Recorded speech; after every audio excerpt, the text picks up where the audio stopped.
अध्यक्ष पद के चुनाव से कांग्रेस में डर, कहीं टूट न जाए पार्टी। जयराम रमेश की सभी नेताओं को सख्त नसीहत, टीका टिप्पणी न करें। अध्यक्ष पद के उम्मीदवार के खिलाफ बोलने से बचे पार्टी प्रवक्ता। आखिर क्यों कांग्रेस को चुनाव से अब लगने लगा है डर? कांग्रेस अध्यक्ष पद का चुनाव करा रही है, लेकिन पार्टी को चिंता हो रही है कि यह अध्यक्ष पद का चुनाव पार्टी में दो फाड़ न करा दे। चुनाव में गांधी परिवार से मैदान में कोई नहीं उतर रहा, इसलिए चिंता ज्यादा बढ़ रही है।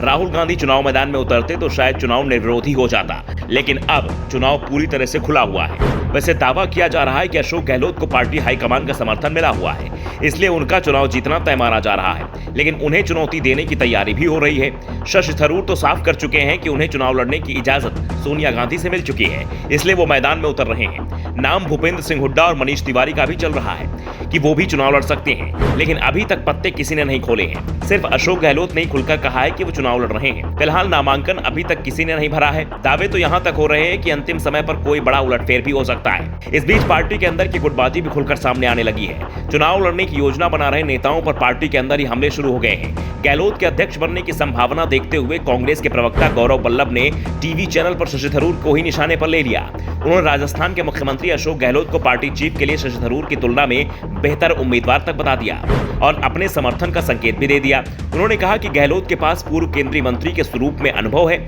और उन्होंने 2018 के विधानसभा चुनाव में भारतीय जनता पार्टी को हराया था। गौरव ने कहा था कि शशि थरूर की गहलोत से कोई तुलना नहीं की जा सकती है। थरूर को केवल सोनिया गांधी को पत्र भेजने के लिए याद किया जा सकता है, वो भी तब जब वो बीमार होकर अस्पताल में भर्ती थी। पार्टी के प्रवक्ता का बयान पार्टी का बयान माना जाता है। ऐसे में इस बात के संकेत मिलने लगे कि सोनिया और राहुल गांधी की ओर से गहलोत का समर्थन किए जाने का निर्देश दे दिया गया है, जबकि सोनिया गांधी साफ कर चुकी थी कि वो इस चुनाव में किसी का समर्थन नहीं करेंगी। जितने ज्यादा लोग चुनाव लड़ते हैं वो पार्टी के लिए अच्छा ही होगा। ऐसे में पार्टी के अंदर टकराव सड़क पर ना आ जाए, इसलिए जयराम रमेश को कमान संभालनी पड़ी। जयराम ने पार्टी के सभी प्रवक्ताओं और शीर्ष नेताओं को सख्त निर्देश देते हुए कहा कि कांग्रेस अध्यक्ष पद के लिए चुनाव लड़ने वाले उम्मीदवारों के खिलाफ किसी तरह की टिप्पणी करने से बचे, क्योंकि जो लोग चुनाव लड़ रहे हैं उन्होंने पार्टी की बहुत सेवा की है। उन्होंने कहा कि व्यक्तिगत प्राथमिकताओं को छोड़ अपने काम का पालन करते रहें। जयराम रमेश को इस बात का अंदाजा है कि आगे क्या हो सकता है। जिस तरह से गांधी परिवार के करीबी उनसे मिलने पहुंच रहे हैं और मुलाकात से पहले चुनाव लड़ने के संकेत दे रहे हैं, उससे सोनिया गांधी के लिए भी मुश्किलें खड़ी हो सकती हैं। दिग्विजय सिंह, भूपेंद्र सिंह हुड्डा, कमलनाथ इशारे दे चुके हैं कि अगर सोनिया गांधी से इजाजत मिली तो वो चुनाव मैदान में उतर सकते हैं, जबकि सोनिया गांधी की तरफ से संकेत मिल रहे हैं कि वो किसी का भी समर्थन नहीं करेंगे। वैसे दावा किया जा रहा है गांधी परिवार भले ही किसी के समर्थन न करने की बात कर रहा हो, लेकिन पार्टी कार्यकर्ताओं तक ये संदेश पहुंच चुका है कि अध्यक्ष पद के चुनाव में अशोक गहलोत का समर्थन करना है, जिसके बाद ये माना जा रहा है कि अशोक गहलोत को रोक पाना शशि थरूर के लिए आसान नहीं है और शायद